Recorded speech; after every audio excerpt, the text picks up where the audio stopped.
Start. प्रकरण में विचारणीय बिंदु के संदर्भ में अवलोकन किया जाए तो घरेलू हिंसा से महिलाओं का संरक्षण अधिनियम की धारा 2 में व्यथित व्यक्ति को परिभाषित किया गया है, जिसके अनुसार व्यथित व्यक्ति से कोई महिला अभिप्रेत है जिसका प्रत्यर्थी के साथ पारिवारिक संबंध है अथवा रहा है और जो प्रत्यर्थी द्वारा घरेलू हिंसा के किसी कृत्य के अधीन रहने का अभिकथन करती है। उक्त प्रार्थना पत्र के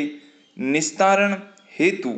सर्वप्रथम न्यायालय को यह निर्धारित करना है कि क्या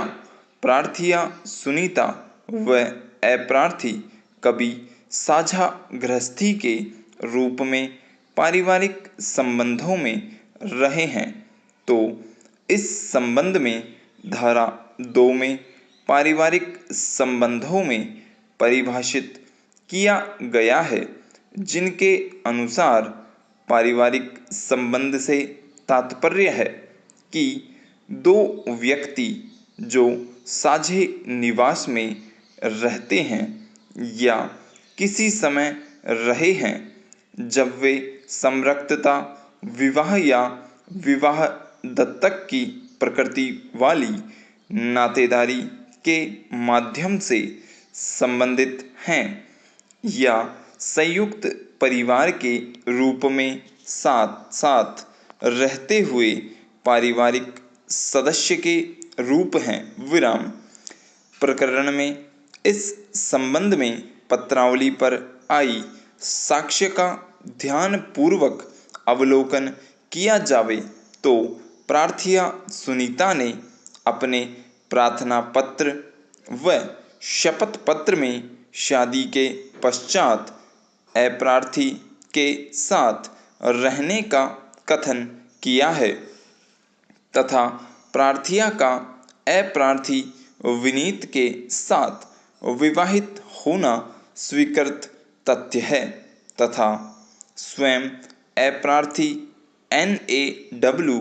एक विनीत ने भी प्रार्थिया को अपनी पत्नी होना स्वीकार किया है। पत्रावली पर आई मौखिक एवं दस्तावेजी साक्ष्य से प्रार्थिया सुनीता व अप्रार्थी विनीत का साझा गृहस्थी के संबंध में पारिवारिक संबंध में रहना साबित पाया जाता है। पैरा। प्रकरण में इस बात का भी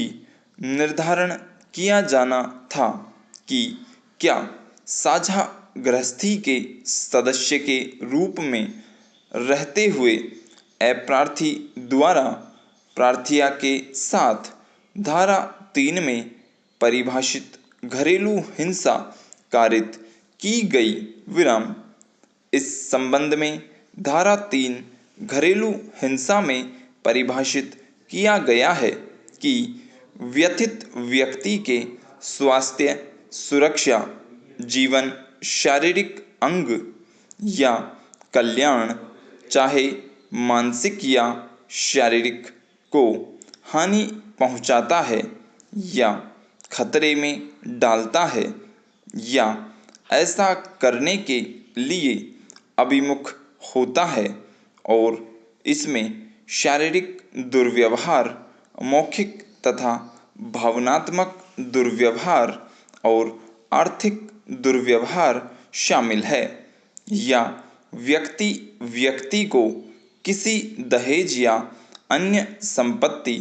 या मूल्यवान प्रतिभूति के लिए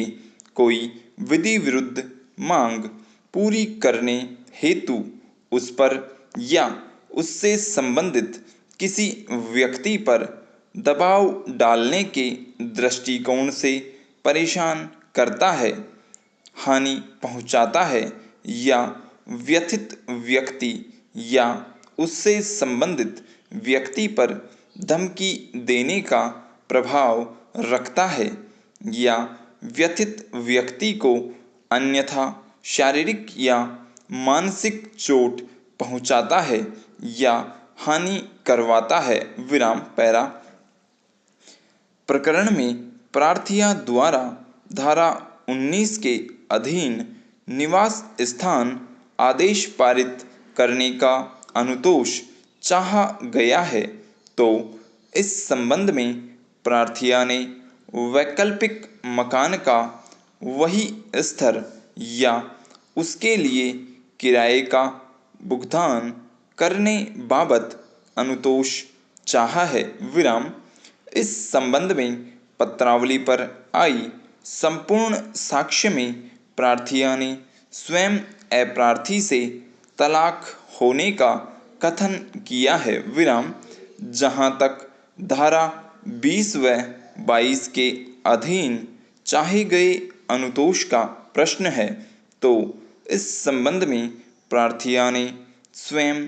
अप्रार्थी की विधिवत विवाहित पत्नी होने का तथा उसके भरण पोषण का प्रथम दायित्व अप्रार्थी के ऊपर होने का कथन किया है। विराम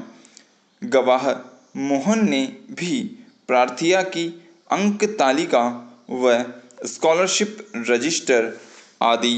कोई दस्तावेज न्यायालय में प्रस्तुत नहीं किया जाना स्वीकार किया है। विराम